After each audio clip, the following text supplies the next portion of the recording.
Good afternoon, all. In a way, the preceding session has set the right ground for us. They have been discussing about the changes that need to be brought in education, the way perspectives have to change in education. Definitely, they were speaking about the higher education, and now we have to take it one step backward. We need to talk about whether we need to have a relook at education at the school level. So I will start with you, sir. Like, you have a experience of nearly 4 decades in school education.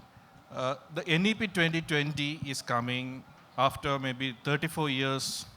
The new education policy is being revised after 34 years. So what change are we expecting with the new education policy? You have also been part of the framing process, I believe. So you can enlighten us on what are the things that we can expect from the new national education policy. As I said, earlier there was one education system named NPE, National Policy on Education, introduced in the year 1986. After 34 years, in 2020, our government introduced new policy named NEP 2020, National Educational Policy 2020. It was already discussed in detail in all the medias from 2020 onwards. There are many new informative and drastic changes going to be introduced in this system. Already it has started, but 2025, the trial will be going to be over. Then next, by 2030, the full-fledged education system will be in system. In school level, everyone knows that we were all studied 10+2 system. First 10 years we have studied class 1 to 10.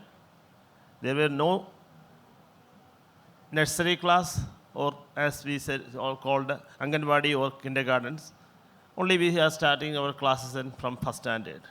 10+2 system. After that 2 years we are studying for pre-degree earlier, then recently it is in 11th and 12th. But the system is changed to 5+3+3+4, where the first 5 years, starting from class pre-KG or starting from age 3, that is 3 to 8 age, that is foundational stage. Then there is primary stage, that is 3 years, 8 to 11, classes 3 to 5. Then another 3 years, 6, 7, 8, middle class. Then finally, there is only secondary system, that is from class 9 to 12. In our Kerala, it is also introducing in coming years or here onwards, but that is secondary stage starting from 8 to 12. But it will change later, because we have to follow the same system which we are following all over the country. Anyway, all these systems are introducing in all over the state, all over India, including Kerala, but it will take some more time, that's all. Anyway, where we are mostly emphasizing on literacy and numeracy.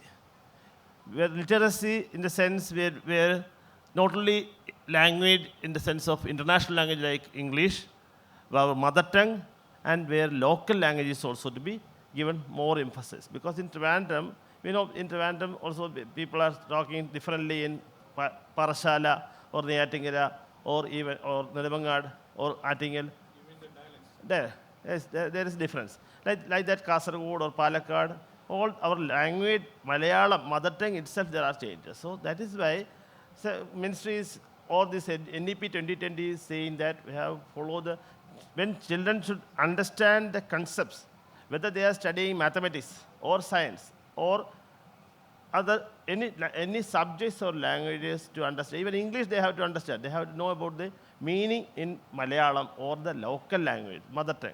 That's what is NEP aims. I understand that the stress will shift from academic-oriented or learning-oriented process to experiential learning. I think that's where you can add more to it, because movement that you are heading, the front school, is stressed on, is focused on experiential learning. So this new NEP is about eliminating the separations between subjects like they conventionally treated as against arts and science, the separation between arts and science, or curricular and co-curricular activities. So when it comes to experiential learning, what change can we make to the way a child grows up to a responsible citizen? Thank you, Anand. That's a wonderful question for me to start with. I'll also start with a disclaimer.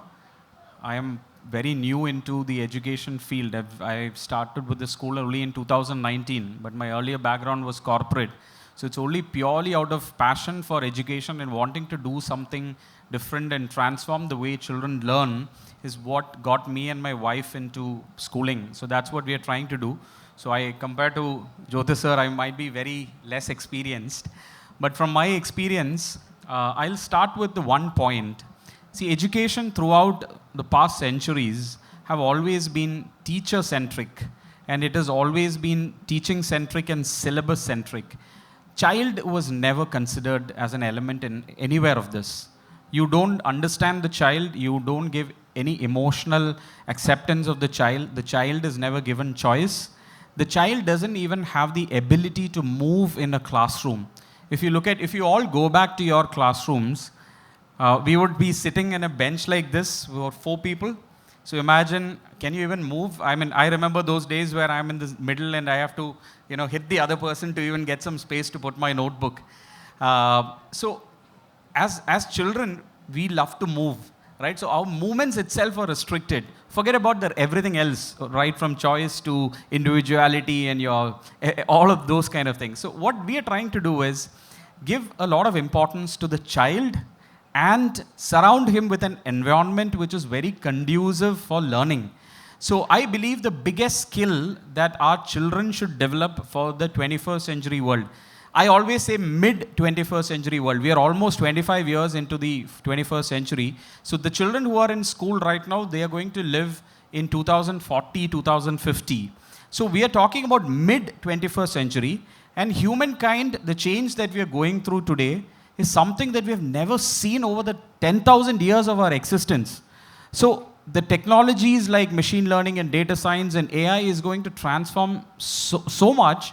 80% of the jobs that we see today will not exist. That doesn't mean there won't be jobs. There are new jobs that are going to come in, for which children need to have new skills. And I believe one of the most important skills that children need to develop is the ability to know how to learn.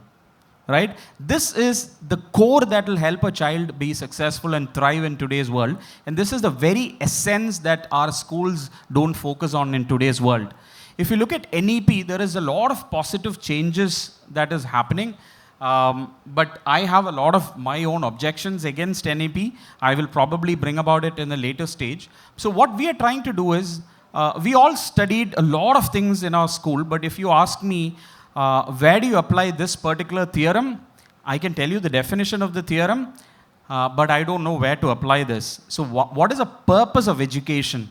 What it is about creating an ability in me to transform myself, to create value addition in the world around me, to solve problems and bring in solutions that will help transform the world around me. That is what I believe education should be doing. Is that what our education is doing? No. So what we are doing at our school is, everything is application oriented. Children learn completely through projects, games and activities. So what we do is, my teacher comes into a class, before a definition is introduced or a topic is introduced, we get the children to go into a project. And we only have 15 in a class, so it's very personalized. So these children learn, do a project which is guided, they come out with a result, then there is so much of discussion that happens in the classroom about what happened, what did they find out, different perspectives comes out, and then based on these discussions, the teacher kind of slowly introduces the topic, and then children understands the topic, and then they are put into a second project or an activity where they use this understanding to apply that on another project. And then there is further discussions and then ends up with an assessment. So what happens in this process is children have fun, they love coming to school, the learning process is highly engaging. It's not that you sit in the class, you have a teacher continuously lecturing. So imagine we all learn differently, right? You might be a visual learner, you love to learn by seeing. Sir might be a auditory learner, you can pick it up fast when somebody says. I might be a kinesthetic learner, I love learning by doing. Imagine we are all put in the same classroom and the teacher lectures. You will excel because you auditory learn. 5 minutes, I switch off. Believe me, I'm a kinesthetic learner. I've done my profiling, and I've struggled in my school days. I'm not ashamed to say that I failed in 9th grade, and I repeated 9th grade, and then I passed out as a 3rd rank holder in the same school, and then I went on to probably excel in my life to a point where I'm able to run a school differently today. So what I believe is, children are not taught the way they want to learn. It's a very standardized process. If you on your Netflix, you have profile for the father, the mother, the baby boy, the baby girl. Everybody has different profiles. But when you go to school, everybody is served, everything is on the platter. You can't choose. So it doesn't work that way. So what we are trying to do is children can learn differently based on their choice. And also another perspective is, see, we three are in the same class. Let's say your IQ and SQ is great. We are in grade 2. My IQ is good, but my SQ is low. You are in a different league altogether. We are all taught the same way. We cannot expect all of us to excel and progress at the same speed. So what we do is, for every topic, we have 3 levels. So we have an advanced level, we have a grade level, and we have a remedial level. So what happens is, as a student who has low SQ, for example, and this is a project where a lot of SQ is in demand, and the teacher knows that I need a remedial level, I am put in a group which is at a remedial level. So what happens is, I am able to achieve that project. It creates a sense of achievement in me. And this is what gives me confidence. And as I grow up, I turn out to be a very confident individual, which is, I believe, one thing that will help me become successful in life. Now, my confidence will help me slowly move into your level, and then probably move into an advanced level. You as a grade level student works on projects of that level, and slowly you move into the next level. So this way learning becomes very effective and personalized. So I think that kind of sets the base of what we do. There's a lot to talk, but I'm sure I don't want to take a lot of your time. Yeah, that's a very interesting perspective that you have brought in. But the trap that we all walk into when we are talking about reforms in school level is that we don't talk about the parents, the role that parents play in this. Learning does not happen just at the school or with the teacher. We talk about how to reform the students and how to reform the teachers. But what is the role of the parent in this? When we are talking about NEP 2020, which speaks about inclusive, immersive learning, what is the role that the parent has to play in it? Yes, very, very good question from Anand sir. Thank you. As Jyothis has started with the teacher-centered education, then switching over to child-centered education. I should say we have to change again to parent-centered education. Or I also said period-centered education. Period-centered education. Period-wise, the approach is to be changed for students.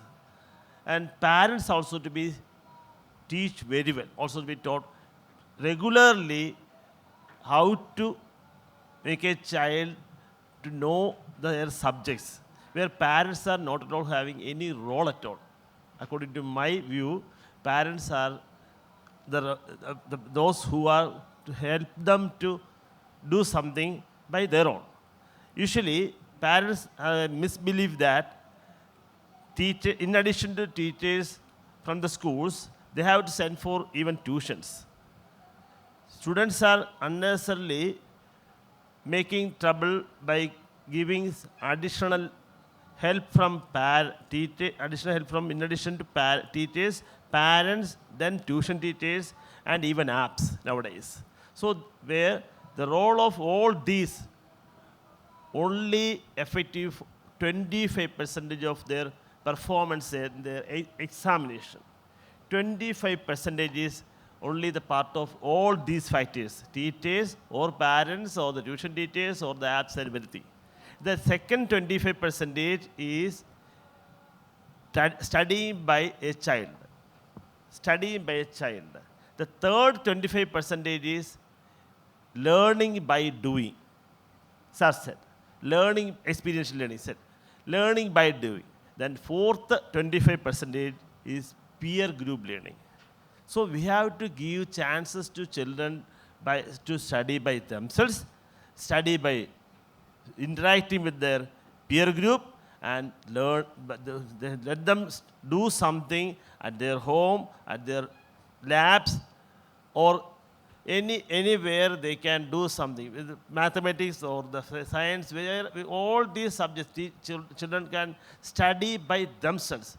In future, when NEP is introducing totally, where teachers' role is becoming very less, very minimum, no doubt at all, because teachers have said they are only the facilitators. They can only guide how to learn.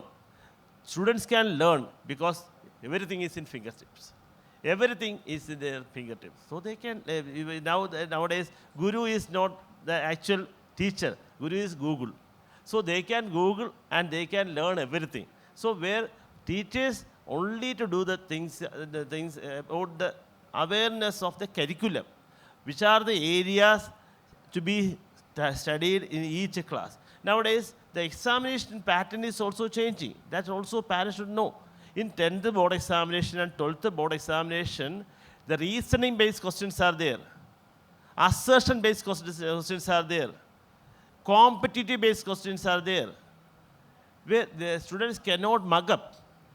As we all studied when in school level or in college level, we simply study questions and then it's answer. That answer is remembering everything. If we are skipping any word or a sentence, it's gone. It's gone. Now, this is not the way. The MCQs are there. Earlier, we have answered MCQ as one word, skipping, taking 1 out of 4 single words as the answers. But this nowadays, MCQs are not like single words. Question is as it is. But answer is much lengthier than the questions. 4 answers are there. These answers are the conceptual based of that particular question. Where answer, when we are reading question, we are understanding. Sometimes students cannot understand what is implied.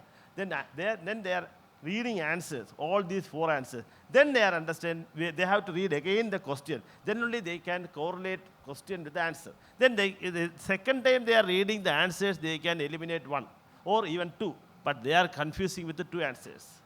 Where only 1 word or 1 phrase is there as the mistake or the correction. So where the concept is to be clearly understood when the child is studying the textbook itself. Where the child can only understand the concepts implied in that each subjects and each concepts points. Where teachers cannot do anything. When child is continuously reading the textbooks, where NCERT textbook or SCERT textbook or any other reference books, whichever the books they are studying, they have to understand the real concept to answer the question, to get the knowledge. Earlier talking about IITs and all that, before the end, if time permits, we can talk about my views. Please. You can add. I'll just add to it. I meet a lot of parents on a daily basis. So I think more than children, it's actually parents who need orientation. So what happens is, namukku mikkappozhum parents who they tell us the child is just 3.8, so it's not even turned 4, but they need LKG admission. So we spend some time with the child and we feel that the child can probably in the preschool for 1 more year, because it's all about being emotionally ready for that class. It's not about, so the parent will say, he knows A to Z, he knows 1 to 10, so you give him 2 pens and tell him he doesn't know the concept of 2, but he can say 1 to 10. So the parent is not understanding this. And a lot of times the parents tell me, if he misses 1 year now, by the age of 16 or 18, when he have to write the entrance exam, there he'll have to lose 1 year because he'll repeat. And then, so it's better to save 1 year in LKG than to lose 1 year there. So it is, think about it, the child is 3.8 years, the parent is already thinking of the child writing entrance and sure that the child will repeat. Okay? So what we try to do is we create an orientation for the parents. The basic here is to find what the child is good at. It is about self-discovery, which is what we focus at the school. And to be able to help the child understand what he is good at, his strengths, his skills, develop skills for the 21st century, and then accordingly help root him so that we don't just need engineers and doctors, we need more artists, we need filmmakers, we need more authors, we need people like us who can start new institutions, we need entrepreneurs. So we need to make parents orient and make them understand the fact that gone are the days of medicine and engineering. There are other so many interesting, exciting professions where your child might be more happy. And a lot of times, it is also to do with, which I was talking to a lady out there, the problem is how we define success. Success is dependent on the car that you drive, the bank balance that you have, the flat or house that you live in, and the fact that I'm in an MNC. Okay? So I worked in Oracle and I worked with a couple of big multinationals. If you ask me today, I make hardly any money from my school but compared to what I used to make in my corporate days. But the amount of happiness that I have is, it cannot be explained in words. But nobody is bothered about it. People call me an idiot, having left a job which used to give me a very high salary. So this is the attitude that needs to change. So I just wanted to highlight on this because you were talking about parents. So we are trying to bring in this transformation and the mindset of parents. Yeah, Joe sir, from what... that's a good response. From what you have said, I understand that the parents need to take a step backwards, away from the way they need support students right now, and George has added to that. But my question is, the critical part here is the parents understanding their child, the needs, because COVID has been a landmark period where everything has changed. The tools that the kid engages for learning has changed. So the issues like ADHD, everything has popped up like anything. So in this situation, you are right in saying that the parents need to be given awareness. So what extra can be done? A very relevant, very important, pertinent point. Post-COVID, because of the screen exposure, if you actually think about the learning during COVID days, we have actually gone back 10 years. And statistically too, if you look at the overall Indian statistics around education and learning, you will understand that. Now, I don't believe technology is a solution. It can probably bring in more inclusivity, but it's not going to help create better learners. Yes, it becomes an enabler, it becomes an aid. But at school, it is very painful when I meet a lot of parents who come to me. They have not understood that their child has got ADHD, their child is on the spectrum, autistic spectrum. We are an inclusive school. I have children who have cerebral palsy. I have a visually impaired, completely blind child studying in my school. I have autistic children. I have children with ADHD. I have children with a lot of behavioral and learning disabilities. So what is happening is a lot of mainstream schools don't take these children, right? And even if they take, imagine the child is sitting in a class of 40, 45 students. It is humanly not possible for a teacher to understand 40 children. In my school, I don't want to be talking about my school rather.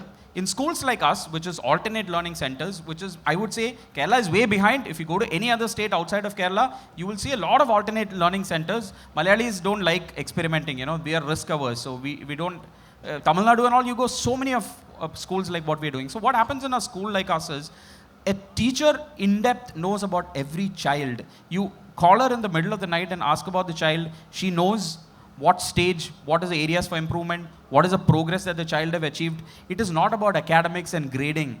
The academics is not going to get them anywhere. It is a core life skill that is going to help these children get somewhere. So it is about the understanding, the in-depth understanding and the connect that a teacher should have with every child. Because these are, I always tell my teachers, you are doing the world's most important job. Mr. Narendra Modi doesn't have that big a job. As teachers, you have the world's biggest job because you are handling all the wonderful souls which parents have entrusted with us, and they are the future of the world. If they're going bad, all of that is the problem with how we educated them. So I always tell them, connect with your child. Know them, know their soul. We always have an environment in school where if a child walks into a class a little stressed or a little upset, the teacher knows that. We don't push that child to be in the class.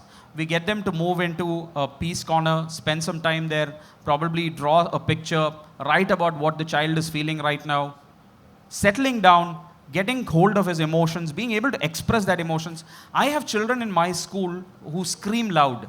We don't stop them. I have children in my school who you know, whatever way they want to express their emotions, they are free to do it. Because a lot of us are facing mental issues because we are not able to, you know, show our emotions. This starts at the school. So from an environment perspective, we want not just, you know, special care for the specially abled children, but even for our regular children, we need to respect their emotions, give them space to understand and express that. So that doesn't happen in a regular school environment. So I feel that school should be a space where children can be themselves without any fear. Come and express me. I have children who come to walk into my room office and say, Jyoth sir, I did not like what happened in this morning. They're not scared of me. So they write to me. They write love letters to me and they say, this needs to be changed. You know, we don't have furnitures in my school. So everybody sits on the floor so they can move around freely. So that's the kind of environment that we need to develop, which is also transformational for you know, for the special children. And I believe all schools should become inclusive. It's good that you brought in the element of change in it, because I have done a book on the student police cadet program where students are made to evolve as change makers. They have prepared to take up the issues and be the solution themselves. So do you think when you are speaking about children finding their unique capabilities, do you think the Kerala education system, the environment is ripe enough to have that change when NEP is implemented? Because you have been working here for the last 40 years, nearly 40 years. So do you think Kerala education system is ripe enough to handle this situation, this change? Kerala is right enough to handle this situation, no doubt at all. Many changes are happening in Kerala's government in educational scenario. Earlier we talked about the budget and all. Even this year also 10,000 plus crores of rupees already is going to spend for the education system. But the thing is, where the system is changing only on the basis of this infrastructure. That is the only problem which the children are facing and parents are also not realizing. Where teachers are to be corrected or teachers are to be clearly educated properly according to following the latest changes happening in the educational system. It is also doing, but it is only for a namesake. Where teachers are attending these different modules in different stages and all. I am not finding entire teaching faculties, but many of them are attending for getting the attendance and the salary. That is the difference in the state government schools or the aided schools and when compared to other unaided schools. In unaided schools, there are many changes. They have forced to attend all these sessions, what are the new changes to be introduced in the classrooms. Where in classrooms, teachers are to make their approaches first towards the children. Because children, as Jyothis said, there are many children, those who are not like earlier. Earlier, out of 10 children or one, there is no one child having any autism issues. One out of 100, sometime. But nowadays, it is becoming 20% or even 25%.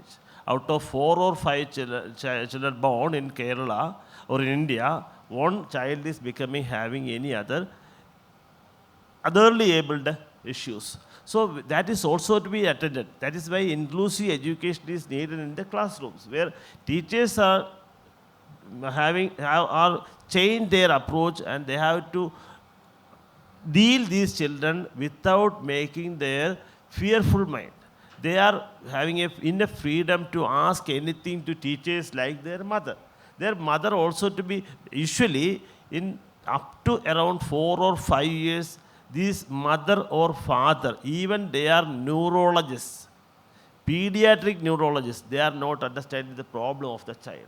That is the real issue which our Kerala is facing. Because they are not at all really, കാക്കയ്ക്കായാലും തൻകുഞ്ഞ് പൊൻകുഞ്ഞാണെന്ന് പറയാറുള്ള അതേ ചൊല്ല് തന്നെയാണ്. അതുകൊണ്ട് തന്നെ they are not at all realizing even this type of pediatricians or gynecologists or the neurologists, they are not understanding the real problem of the child up to age of around 4 or 5. Then child reaches the school. Teachers are also taking some time because teacher also not guided properly to find out the problem. First of all, a child can easily be understand by their eyes itself. When we are calling the name or we are saying something to look there, the child is not at all looking there. The child is deviating because their child is not at all getting the real attention.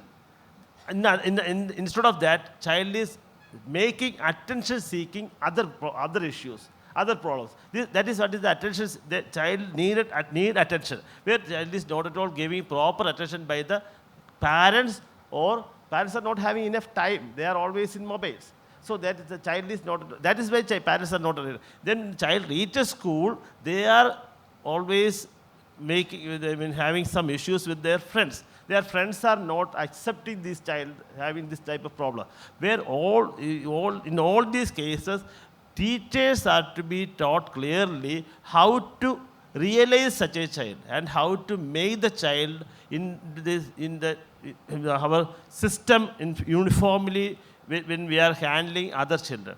These are all the issues which Kerala is facing. So that is why, first of all, in Kerala, there are many issues which we are talking about now. I am not going to any areas, but where psychologists, especially after COVID, the maximum practicing is getting for psychologists and psychiatrists in hospitals. In hospitals, general medicine doctors or any other doctors are not having patients. The patients are mostly going towards these psychologists and psychiatrists, not with the child, even with the parents. Parents are also having some psychological problems. It is all because of this COVID issue. So where the state government as well as the hospitals, not only the government hospitals, all the private hospitals are in our health field. These all are having their own responsibility towards the society. Not only the teachers or the schools, all the hospitals, both should work together.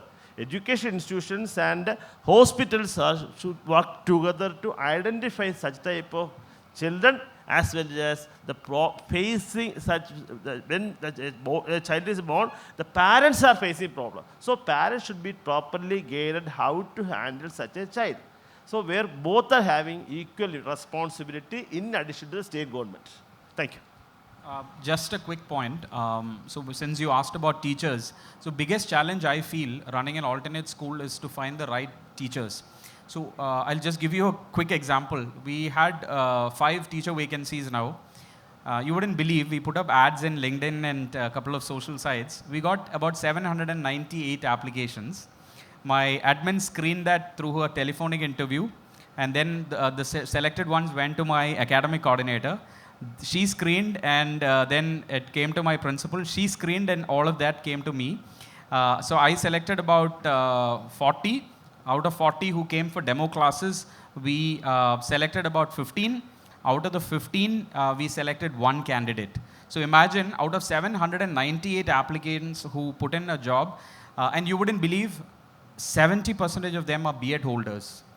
A good 60% of them have 10 years of experience. I really wonder what's happening in our B.Ed courses and what kind of experience the teachers are possessing, because a lot of times when I look deep into NEP talks a lot of big things, and it's all entrusted upon our teachers. And our teachers are not trained. Our teachers have absolutely no clue as to what is happening. So it's a big challenge. So that is where my biggest disagreement on NEP is. The government has created a fantastic policy, but in terms of execution, it is all rested on, it all depends on the grassroots level execution, and it's not going to happen. This is going to be I'm not being negative about it, but I fear this could be collapse, and this could collapse in a very bad way that we are neither there nor here. So we're going to fall into the water. So what we do is, we don't look at B.Ed. We hire teachers who are extremely passionate, who love children, who are energetic, who bring in that love to learn. I want my teachers to constantly learn. So we put them through a very stringent, continuous learning program. So we take them, put them in a training for 5 months along with our other teachers, and then we kind of make them permanent. So we don't go with standard B.Ed teachers. So it is a challenge in Kerala. Yeah, that's a very interesting situation that we are going through. Yeah. Yeah, we can have it. And before that, I'll once again go back to the NEP where this innate or the genuine quality of the student is being promoted. In the previous session, Dr. Kalyani Vallath mentioned about grooming children for career, choosing their career, right career that matches their core competencies. So where do we start doing this? Where do we start identifying the talent of the child and then grooming that child to excel in that field and take it up as a career? So shouldn't we start at the school level itself? Because in the previous session, they were all talking about the higher education sector. And again, the question came from the audience about IITs and IIMs only being sought after. Shouldn't we start grooming these children for their career, successful career, in their core competency area, right from the school itself, and support them so that there won't be any confusion when they come to the higher education area?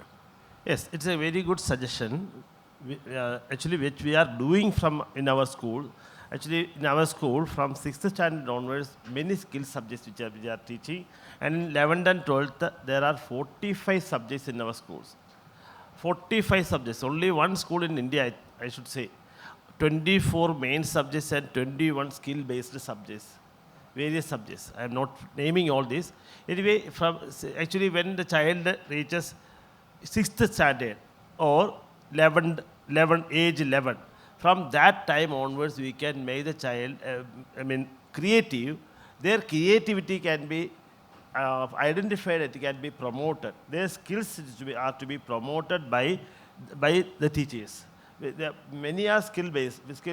Many skills they have. They are using mobiles or AI, whichever it is. They are not technologically, they are well advanced. But in addition to technology, they are using many other factors which we have to be identified, where teachers are having vital role to increase these type of skills from 6th, 7th, 8th, then 9, 10, 11, 12. This is coming to secondary level, as I said at the beginning. So these 4 years are very crucial, where we can teach the skills and we can give even career, jobs in schools itself. Even, for example, simple example, we are doing many advertisements. These advertisements we are doing by the help of other agencies or the advertisement people. But when we are assigning some work to these children in class 9, 10, 11, 12, they will do fantastic things. It cannot be matched with any highly reputed 40, 50 years established institutions like these agencies. So children are that much capable. So when we are giving some amount, when compared to other agencies, they will be happy. So in schools itself, such type of, one example only I said, many jobs we can give, many things they are ready to do.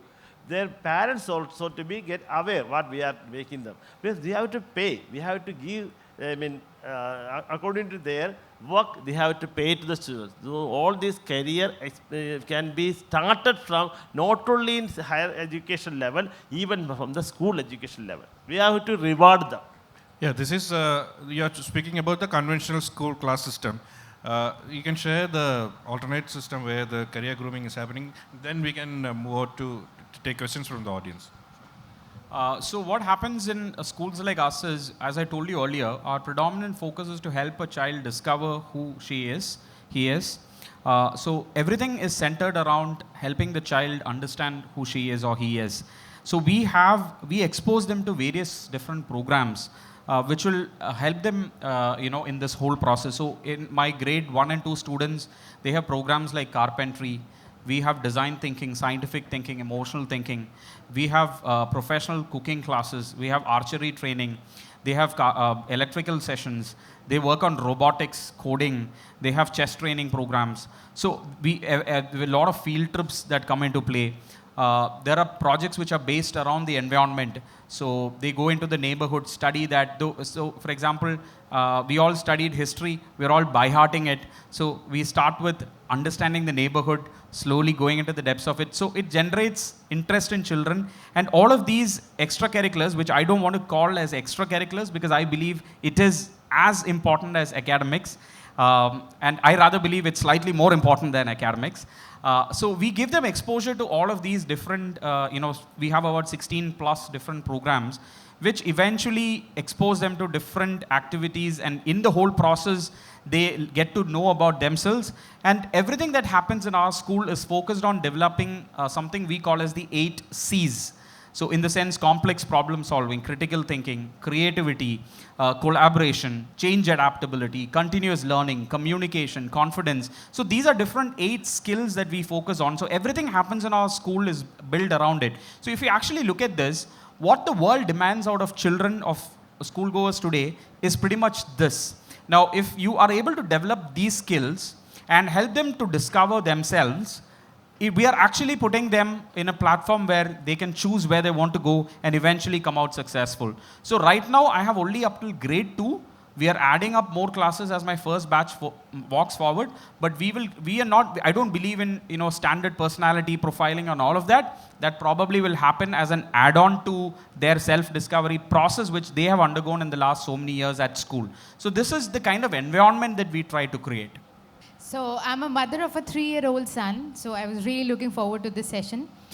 So please help me out with an expert view. So for example, like my son is 3 years old, and when we tried to find school for him, all I could see was that everybody there is trying to fit him in what others are doing, right? There's a dance that they all have to dance, and he cannot dance on his own. He has to dance what others are dancing. So that was like an eye-opener for me. So what all activities you said you're doing in your school? So please help me out, like, for me, success will be he doesn't lose that voice in him. So how to find that school or what to do? I'm ready to homeschool him also for that reason. So how to go forward? Please help me with that. Brilliant question. So I'll start with the point of homeschooling. I'm a big fan of homeschooling. Though I run a school, I don't have any problem accepting it. I have seen homeschoolers, unschoolers kids versus traditional school-going children. So we also host a summer camp where children up to age 14 come from different schools to my school. So I've seen all kinds of children. Trust me, homeschoolers and unschooler children are uncomparably brilliant and smart than the traditional school-going children. So that's where schools like us, we are trying to do something. Now coming back to your point, see, when you, as a 3-year-old child's mother, my biggest advice to you is find a school which has a lot of open space, mud, and not just open space and mud, but a school that actually lets the child play in mud, climb trees, dig the mud, kuriyane pidikka, urumbine poraye pova, because children need to grow, they are born curious. Let's not kill their curiosity. Let's help them to be in an environment that thrives, and encourages them to develop that curiosity, which will develop their creativity and all the other skills. Parents always ask me, does your school have air conditioned? No. I don't believe children need to be in an air conditioned space. They need to learn to live in all possible ways. Is your school following ICSE, CBSE syllabus at kindergarten level? I don't think it makes sense, because I go to the market every year hunting for ICSE, CBSE textbooks, and I just keep it aside. We create our own content. Anybody can go to any bookshop, take out ICSE, CBSE books, and you will find out what I'm trying to tell you. So as my advice is, find a school which gives a lot of importance to outdoor environment, free play, a school which have scientifically trained teachers, a school that doesn't ask your 3-year-old to write.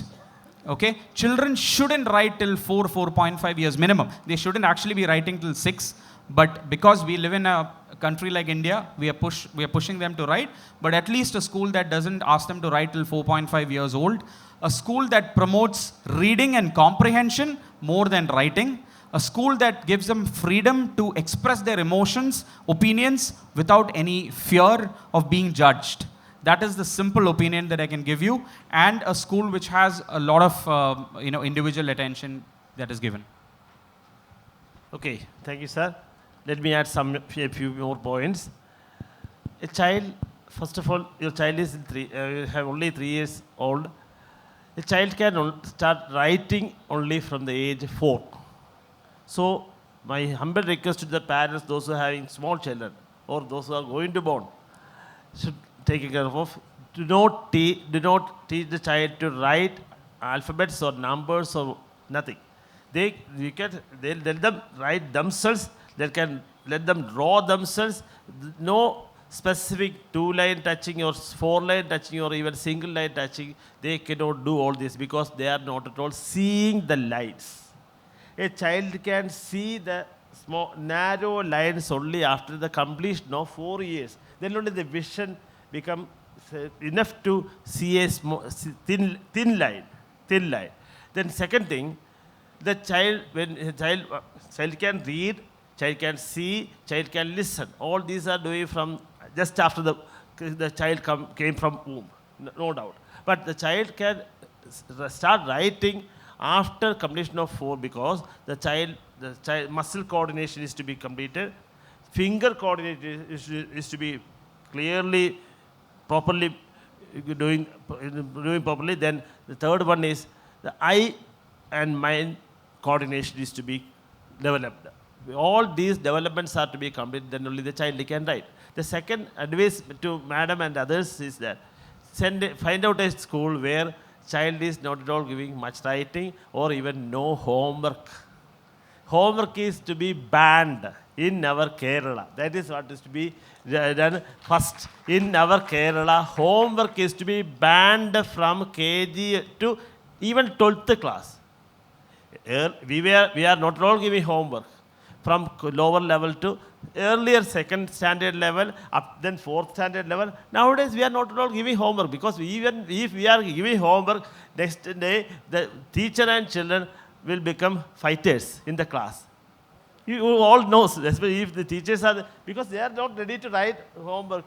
They can do everything, writing work and reading work or anything at the school itself. In schools, they are spending 6.5 hours or at least 5.5 hours. Within that time, everything can be taught by the teachers. Why honestly they are doing homework and all this? They let them study or let them play. Let them play with their parents. Let them play outdoor. At the school, in addition to school, at the home itself. So we have to give enough freedom. Then they are not at all become enemies to the parents. If the parents are compelling them to write at home, and if they are punishing them, finally, when the child reaches to age 16, 17, 18, everything you will get back. As slapping or as many ways. Wait and see. So I see a lot of posts in Facebook by parents like, my 5-year-old doesn't write, he's been sent 5 pages of copywriting, he's very slow. I want to tell those parents, please don't worry about writing. The child will eventually write, and writing is not going to be a very important skill in the world that we are living in. So if a school is sending pages of copywriting, please don't accept it. They are going in the wrong direction. I am trying to create a change in the whole system, and because of which I have a lot of enemies. The reason is, stop getting children to write pages of copywriting. I remember having to, in a cursive writing, I used to hate that thing, okay. I remember writing pages and pages. My wife knows I still can't write cursive. I write parki edutune. My handwriting is pathetic, but a lot of people say if your handwriting is good, you're very organized. But I am a very organized person with a pathetic handwriting.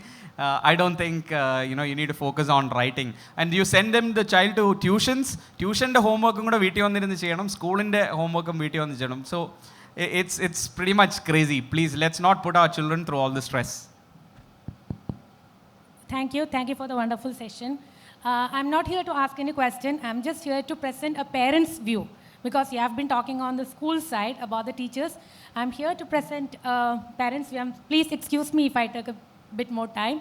I'm a mother of son who is in 10th standard and a daughter 5th standard. Both of them are studying in a leading school in Trivandrum. And first of all, before that, what George sir said is correct about a summer camp. My daughter had attended her summer camp last vacation, and that was wonderful. What he said, I am a living testimony for that, and my daughter is looking forward for the next summer camp too. That's one thing. The other, I have 2 points to make. One is about the teachers. That is, when we parents ask our kids, we really spend quality time with our kids. And as sir told, I know very well what my son is studying, assertion reasoning, competitive-based questions, everything. I spend ample time with them. And based on my experience, I'm placing these 2 points. The first point is regarding teachers. See, when we parents ask our kids, how many teachers you like the most? Who is your pet teacher in school? They count 1, 2, 3, not more than that. We have 25 to 50 teachers in very big schools, at least 15 or 20, how many ever teachers in schools. But our kids, he had been studying since LKG to 10th standard. Ask him how many teachers you like during his entire tenure in school. He has only 3 teachers. So that is one big issue we face here. Most of the teachers, they are not passionate. That's what we feel. Sir, Jyothis sir had made this point.